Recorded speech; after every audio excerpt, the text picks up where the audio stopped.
আজকের দিনে মানুষ এর কাছে এমন সব প্রশ্ন করছে যা একসময় ধর্মীয় গ্রন্থ বা আধ্যাত্মিক গুরুর কাছে জিজ্ঞাসা করা হতো। উদাহরণস্বরূপ, ঈশ্বর কি, জীবনের উদ্দেশ্য কি, আমি কষ্টে আছি, কি করব? এই প্রশ্নগুলো গভীরভাবে মানবিক, কিন্তু এর উত্তর এখন অনেকে খুঁজেছেন এআই চালিত প্ল্যাটফর্ম থেকে। বিশ্বজুড়ে এই প্রবণতা একটি নতুন শিরোনাম পেয়েছে, to find God people are turning to AI. বিভিন্ন ধর্মীয় প্রেক্ষাপটে এআই ভিত্তিক টুলের উত্থানও ঘটেছে, যেমন গীতা জিপিটি ভগবত গীতার শিক্ষার উপর ভিত্তি করে উপদেশ দেয়, বাইবেল জিপিটি খ্রিস্ট ধর্মের বাইবেলের বাণী ব্যাখ্যা করে, কোরআন জিপিটি ইসলামের নৈতিকতা ও বিশ্বাসের প্রশ্নে দিক নির্দেশনা দিয়ে থাকে। বাংলাদেশেও এই কৌতূহল বাড়ছে। তরুণ প্রজন্ম থেকে শুরু করে আধ্যাত্মিকতার খোঁজে থাকা মানুষেরা এআই এর সঙ্গে ধর্মীয় ও দার্শনিক আলোচনায় মেতে উঠেছেন। প্রশ্ন উঠছে, যন্ত্রের সঙ্গে কি সত্যি ঈশ্বর বিষয়ে কথা বলা যায়?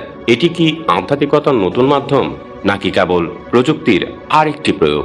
সমাজ বিজ্ঞানী ও প্রযুক্তি বিশেষজ্ঞরা এই প্রবণতার পিছনে বেশ কিছু কারণ চিহ্নিত করেছেন। এআই চালিত অ্যাপ বা চ্যাটবোর্ড এরা কোনো বিচার করে না, লজ্জা দেয় না বা ব্যক্তিগত মতামত জাহির করে না।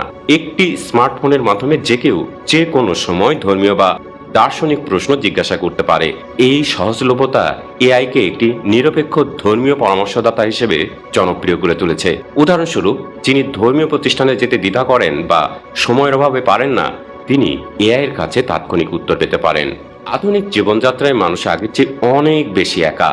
শহরে জীবন ব্যস্ততা এবং সামাজিক বিচ্ছিন্নতা মানুষকে ধর্মীয় প্রতিষ্ঠান বা সম্প্রদায় থেকে দূরে সরিয়ে দিয়েছে। ফলে মানসিক চাপ, আত্মিক শূন্যতা এবং অস্তিত্বের প্রশ্ন মানুষকে তাড়া করে। এই পরিস্থিতিতে এআই হয়ে উঠেছে একটি অবিচারক বন্ধু, যার কাছে মানুষ নির্দ্বিধায় নিজের গভীরতম প্রশ্নগুলো তুলে ধরতে পারেন। এআই এর একটি বড় সুবিধা হলো এটি ব্যক্তিগতকৃত উত্তর দিতে পারে। উন্নত অ্যালগরিদমের মাধ্যমে এআই ব্যবহারকারীর প্রশ্নের প্রেক্ষাপট বুঝে সেই অনুযায়ী উত্তর তৈরি করে। এটি ধর্মীয় গ্রন্থের সরাসরি উদ্ধৃতি দিতে পারে, ব্যাখ্যা করতে পারে, এমনকি ব্যবহারকারীর মানসিক অবস্থার সঙ্গে মিলিয়ে উপদেশও দিতে পারে।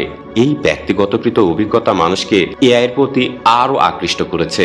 এই প্রবণতা যতই আকর্ষণীয় মনে হোক, এর সঙ্গে জড়িত রয়েছে বেশ কিছু গভীর উদ্বেগ। এআই তার উত্তর তৈরি করে ইন্টারনেটে উপলব্ধ ডেটা বা মানুষের লেখা টেক্সট থেকে, কিন্তু এই ডেটার মধ্যে পক্ষপাত, ভুল ব্যাখ্যা বা সাংস্কৃতিক বিকৃতি থাকতে পারে। ধর্মীয় বিষয়ে এই ধরনের ভুল ব্যাখ্যা বিশ্বাসের ক্ষেত্রে বিভ্রান্তি তৈরি করতে পারে।